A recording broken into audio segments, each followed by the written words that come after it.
Yeah, Keita, I mean, you hit the scene like with a storm. I first got connected with you at the Here Seattle events, and I remember like going there and meeting so many phenomenal Black folks. But tell us a bit about the beginnings for you, because Success Bully comes after so much other work. Oh, yeah, absolutely. I think like we met pre-Success Bully, actually. So my corporate career previous to Success Bully was in tech public relations, and that's how I landed here in Seattle. I have done most of my PR career in New York and got here, and there were a lot of twists and turns, and my corporate career just kind of went off the rails. And I was reflecting, I think this would have been 2016, about the goals I didn't get done in 2015, and just what I wanted more of and what I wanted to do differently. And so I had this like mind meld with a few of my friends, and we all decided that we were going to hold each other accountable. And that 2016 was not going to be, 2017 wasn't going to be the same as 2016, the same as 2015. We were going to do something different. And so because I am a ringleader, I had said to them, so we're going to do this. And when you call me, I want to hear about your goals. I don't want to hear about your love life. I don't want to hear about the drama and gossip of the day. I want to hear about what progress you made. And so off we went doing this thing. And I happened to be at the first F-Bomb breakfast, right? And so that's a club of entrepreneurial women that get up and curse with one another the first Friday of the month. And I wasn't an entrepreneur at the time, and I was simply sharing with this room full of women that this is what I'm doing with my friends. This is, I'm trying to figure out my next steps, but I'm like a success bully. Let me know if you want me to kick your butt too. That's what I said to a room full of people, and off I went. Wow. Off I went. It was one of those things where I literally said it as a joke.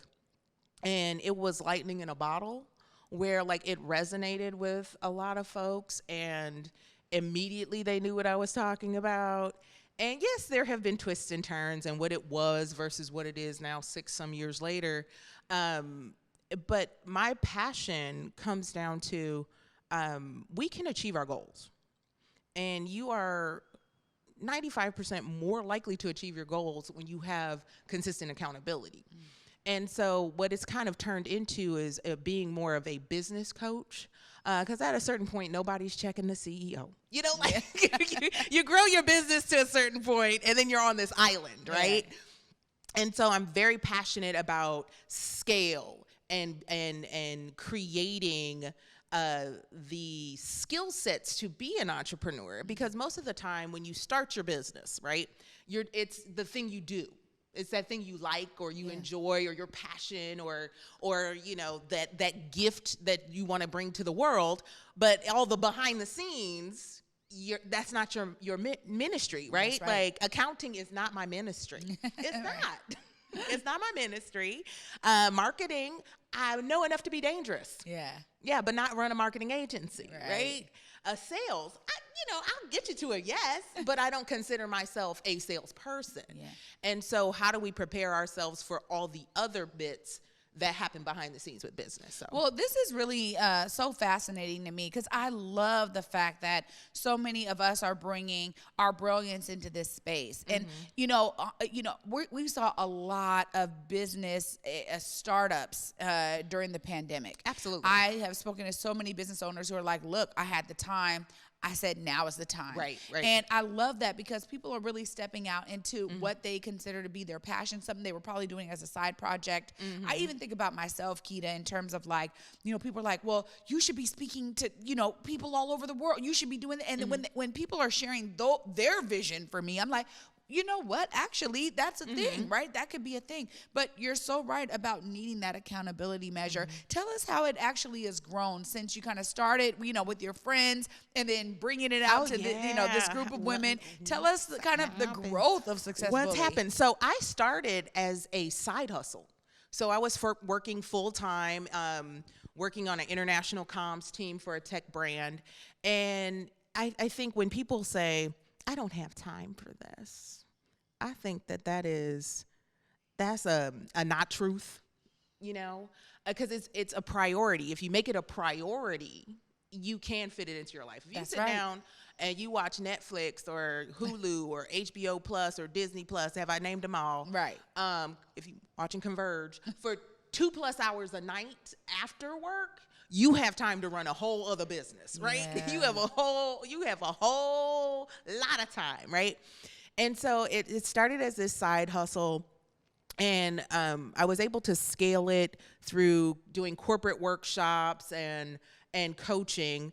So now it is my full-time job. So I bully full-time. Wow.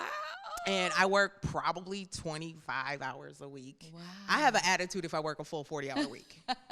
It's coming up on team meeting. We talking about it, right? Yeah. So like I have one-on-one coaching. So I work with individual CEOs on scaling, optimizing. I really like the space of hitting that first 7-figure year. Mm-hmm. So that's what I do with my one-on-one coaching. And then I have a group coaching that's more of my passion project, which is helping other side hustlers transition out of corporate, and I call that the Exit Strategy Academy. So we have a whole coaching program around here's what you do to scale, here's the things you have to take into consideration when you're trying to leave your corporate job. And I'm not telling anybody to quit their job. Right. I'm not telling you to do that, but I don't want you caught out here. Yeah. You know, when we're seeing the big good jobs laying tens of thousands of people off, and you can't go on LinkedIn right now without seeing someone's story about their layoff, and some of them are handled really poorly, right? I want you to have the option. I want you to be able to sit in that meeting where they're throwing people under the bus. This is from my personal experience. Everybody getting thrown under the bus, and I'm like, this is my eccentric hobby. Like, I don't actually have to be here. Yes. I'm here for health insurance. Right. You're like, I don't even have to do that. So I think that now if you are even toying with the idea of a side hustle, now's the time, right? Like, I think there's so many resources out there. There's a space for us, and I think especially for Black women, I think that this is such a gift. It's such a gift. I love this. One thing I want to say too is, there's a leap that kind of happens, and I want you to be able to talk a bit about that leap. Yes. And not only is it that, but it's also the worth factor. Oh, yeah. I know so many folks, and even my own self, right? You get, like you said, okay, good benefits, okay, good pension, this or that, whatever it is that kind of has you really kind of tied to that. There are ways for you to develop that individually, and really the cap is unlimited in terms of what you could make. Oh, absolutely. If you really pour into yourself. Tell us more about that, Keita. Okay, so let's talk about the leap first. I think that first, I suggest that you master what makes you money. Yeah. Right? I think that a lot of entrepreneurs get caught up in the busyness of running a business and not truly understand what I like to call money-making activities. So what are the things that you need to do every day that make you money, right?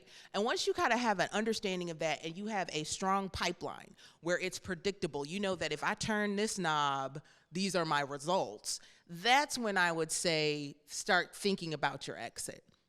And I'd say, if you think you can do it by March 30th, I want you to give yourself till June 30th, right? I want you to give yourself an extra 90 days because your business is always 90 days ahead of you, right? And I want you to think 2 to 1. So if I need to pay myself X amount of dollars, I need to double that in revenue so that I can pay myself that, right? And I think that's where people get a little wobbly. It's like, oh, I made all this money. But you have overhead, you have taxes, Yes. So those are the things that I would say to kind of have in place before you make the leap, right? And to understand you have options, right? It is not an all or nothing proposition. It's a yes and. So you could go to your boss and say, hey, I want to go down to 80%, right? Or maybe I need to step down to 50%. Or you don't have to go cold turkey on your corporate career. When I made my transition, I moved to a role that it was 80, and then we stepped down to 60% to 50%, and then I was working like a quarter of the time to transition out. So those are options available to you. You have to ask. I don't think folks know that. Yeah. It's so funny. You could just say, hey, can I do this? And you'd be surprised. It is more profitable for a business to keep you part-time than to hire an entirely new person to replace you. Yeah, I really appreciate that. I think, when you offer something like the Exit Strategy Academy. You got to tell us more about this, because this is the opportunity. There may be somebody in the audience who said that's exactly what they need. Listen, so I think that where I try to position it is from is a space of what I felt like I needed when I first started out. And I think it's a year-long mentorship and interactive coaching experience with us. It's not an online course with some calls. You are getting coached, and you'll be working with myself and our team. We help you get really clear about who it is you serve, what you offer, that pricing and worth conversation. We talk about that. We focus on that money mindset, because how you think like an entrepreneur is very different than how you think as an employee, right? And so, we work with you to get it done. We help you with, come up with a strategy and work your strategy. So. Oh my goodness. This is what we need in our life. Listen. Keita, congratulations on your success of Success Bully. We need it, right? We need it in our worlds, in our lives. I know you already helped so many folks, make that leap and create their exit strategy.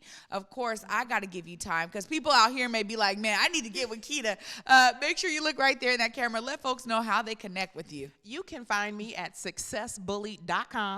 You can follow me on all the socials at Success Bully. That's where you can find us, and you can reach out at successbully.com/call if you want to chat with me for 30 minutes to see if we're a good fit for you. Oh, Keita, congratulations. Thanks so much for coming on. Thank you for having me. This is your house now, Keita. If you ever need to come back and give us some updates, you got some new things coming up, hit me up. We'll make it happen. I appreciate you so much. Thank you so much. Absolutely. Oh, my goodness, y'all. I told you we're going to get out.